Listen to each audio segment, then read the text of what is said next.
June 3ನೇ ತಾರೀಕು ವಿಧಾನ ಪರಿಷತ್ತಿನ 6 ಸ್ಥಾನಗಳಿಗೆ ಚುನಾವಣೆ ನಡೆಯುತ್ತೆ. ಇವತ್ತು ನಾಮಪತ್ರ ಸಲ್ಲಿಸ್ತಾ ಇದ್ದಾರೆ ಕಾಂಗ್ರೆಸ್ ಹಾಗೂ ಬಿಜೆಪಿ ಅಭ್ಯರ್ಥಿಗಳು.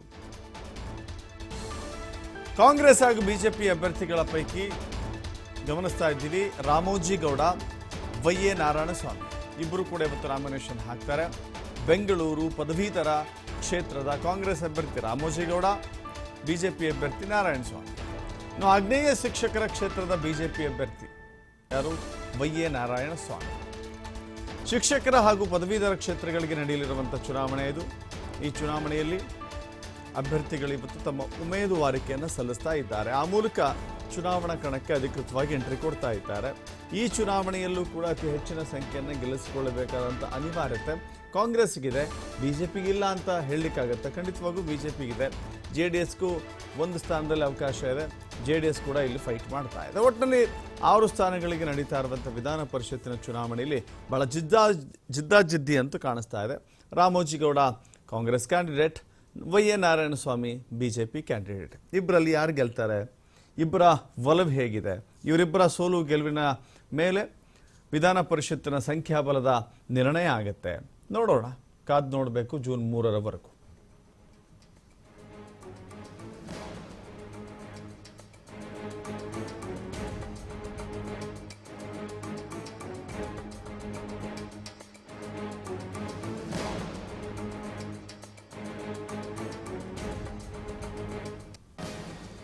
ಎಸಿದು ಜೂನ್ 3ಕ್ಕೆ ನಡೆಯುವಂಥ ವಿಧಾನ ಪರಿಷತ್ತು ಚುನಾವಣೆಗೆ ಸಂಬಂಧಪಟ್ಟಂಥ ಅಪ್ಡೇಟ್ಸ್ ಇದು.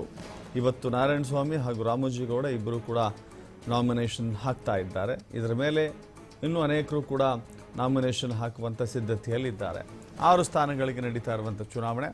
6 ಸ್ಥಾನಗಳಲ್ಲಿ ಅತಿ ಹೆಚ್ಚು ಸ್ಥಾನಗಳನ್ನು ಗೆಲ್ಲಬೇಕು ಅನ್ನೋದು ಕಾಂಗ್ರೆಸ್ನ ಗುರಿ. ಈಗ ವಿಧಾನ ಪರಿಷತ್ನಲ್ಲಿ ಸಂಖ್ಯಾಬಲ ಹೋಲಿಕೆ ಮಾಡಿಕೊಂಡ್ರೆ ಒಂದು ವಿಧೇಯಕವನ್ನು ಪಾಸ್ ಮಾಡುವಷ್ಟು ಸಂಖ್ಯೆಯನ್ನು 1/3 ಮೆಜಾರಿಟಿ ಅಂತ ಕರಿತೀವಿ. ಸೊ ಹಾಗಾಗಿ 2/3 ಮೆಜಾರಿಟಿ ಅದನ್ನು ಗಳಿಸ್ಕೊಳ್ಬೇಕಾದಂಥ ಅನಿವಾರ್ಯತೆ ಕಾಂಗ್ರೆಸ್ಗಿದೆ. ಹೀಗಾಗಿ ವಿಧಾನಸಭೆಯಲ್ಲಿ ಪಾಸಾದಂಥ ಅಂಗೀಕೃತ ರೂಪದಲ್ಲಿರುವಂಥ ವಿಧೇಯಕಗಳೆಲ್ಲವೂ ಕೂಡ ಸುಲಭವಾಗಿ ಪಾಸಾಗಬೇಕು ಅಂತ ಹೇಳಿದ್ರೆ ಯಾವುದೇ ಚರ್ಚೆ ಇಲ್ಲದೆ, ಚರ್ಚೆ ಖಂಡಿತವಾಗಿದ್ದೇ ಇರುತ್ತೆ, ಬಟ್ ಸಂಖ್ಯಾಬಲ ಆಧಾರದ ಮೇಲೆ ಪಾಸಾಗಬೇಕು ಅಂತ ಹೇಳಿದ್ರೆ ಮೇಲ್ಮನೆಯಲ್ಲಿ ಸಂಖ್ಯೆಯನ್ನು ಹೆಚ್ಚಳ ಮಾಡಿಕೊಳ್ಬೇಕಾಗತ್ತೆ. ಸೊ ಹೀಗಾಗಿ ಕಾಂಗ್ರೆಸ್ ಆ ಕಾರಣಕ್ಕಾಗಿ ಅತಿ ಹೆಚ್ಚು ಇಲ್ಲಿ ಕಾನ್ಸಂಟ್ರೇಟ್ ಮಾಡ್ತಾ ಇದೆ ಈ ಚುನಾವಣೆಗಳ ಮೇಲೆ. ಮತ್ತಷ್ಟು ಮಾಹಿತಿ ನಮ್ಮ ಪ್ರತಿನಿಧಿ ಶಿವಕುಮಾರ್ ನೀಡ್ತಾರೆ. ಶಿವಕುಮಾರ್, ವಿಧಾನ ಪರಿಷತ್ತಿನ ಚುನಾವಣೆ ಇದೀಗಷ್ಟೇ ಲೋಕಸಭೆ ಚುನಾವಣೆ ಕಾವು ಮುಗಿದಿದೆ ಅಂತ ಹೇಳೋಕ್ಕಾಗೋದಿಲ್ಲ. ಜೂನ್ 4ಕ್ಕೆ ರಿಸಲ್ಟ್ವರೆಗೂ ಕೂಡ ಆ ಹೀಟ್ ಹಂಗೆ ಕಂಟಿನ್ಯೂ ಆಗುತ್ತೆ. ಅದರ ಮಧ್ಯೆ ಎದುರಾಗ್ತಾ ಇರುವಂಥ ಚುನಾವಣೆ ಇದು. ಯಾವ ರೀತಿ ಪೈಪೋಟಿಗಳಿದೆ? ಖಂಡಿತ ದಶರಥ್, ಲೋಕಸಭಾ ಚುನಾವಣೆ ಈಗಷ್ಟೇ ಮುಗಿದಿದೆ. ಈಗ ವಿಧಾನ ಪರಿಷತ್ನ ಖಾಲಿ ಸ್ಥಾನಗಳಿಗೆ ನಡೀತಾ ಇರುವಂತಹ ಚುನಾವಣೆ ಕಾಂಗ್ರೆಸ್ ನಾಯಕರಿಗೆ ಸಾಕಷ್ಟು ಮಹತ್ವದ್ದಾಗಿದೆ.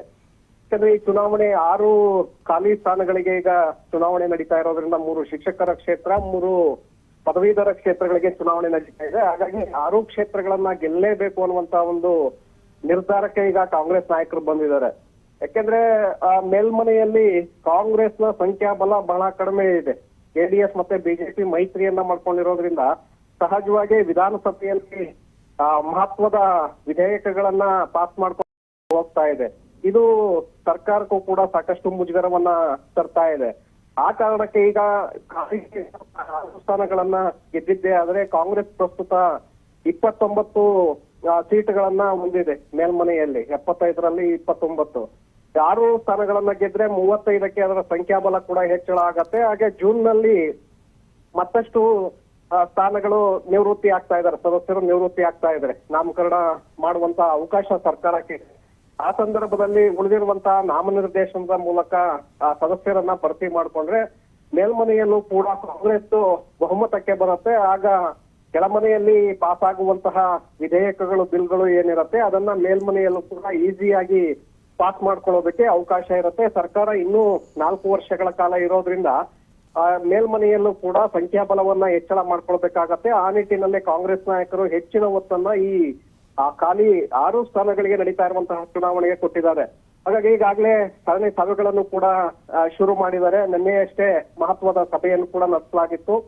6 ಸೀಟುಗಳನ್ನ ಗೆಲ್ಲೇಬೇಕು ಅನ್ನುವಂತ ನಿಟ್ಟಿನಲ್ಲಿ ಶಿಕ್ಷಕರು ಮತ್ತೆ ಪದವೀಧರ ಸದಸ್ಯರ ನೋಂದಣಿ ಮಾಡ್ಕೊಳ್ಳೋದ್ರಲ್ಲೂ ಕೂಡ ಹೆಚ್ಚಿನ ಒಂದು ಗಮನವನ್ನ ಕೇಂದ್ರೀಕರಿಸಿದ್ರು ಕಾಂಗ್ರೆಸ್ ನಾಯಕರು. ಸೊ ಹಾಗಾಗಿ 6 ಸೀಟ್ಗಳನ್ನ ಗೆಲ್ಲೇಬೇಕು ಅನ್ನುವಂತ ನಿರ್ಧಾರಕ್ಕೆ ಬಂದಿದ್ದಾರೆ. ಆ ನಿಟ್ಟಿನಲ್ಲಿ ಸಾಕಷ್ಟು ಪ್ರಯತ್ನಗಳನ್ನ ಮಾಡ್ತಾ ಇದ್ದಾರೆ. ಇವತ್ತು ಅಭ್ಯರ್ಥಿಗಳು ನಾಮಿನೇಷನ್ ಕೂಡ ಮಾಡ್ತಾ ಇದ್ದಾರೆ. Doctor S, thank you Shivakumar ನಿಮ್ಮೆಲ್ಲ ಮಾಹಿತಿಗೆ.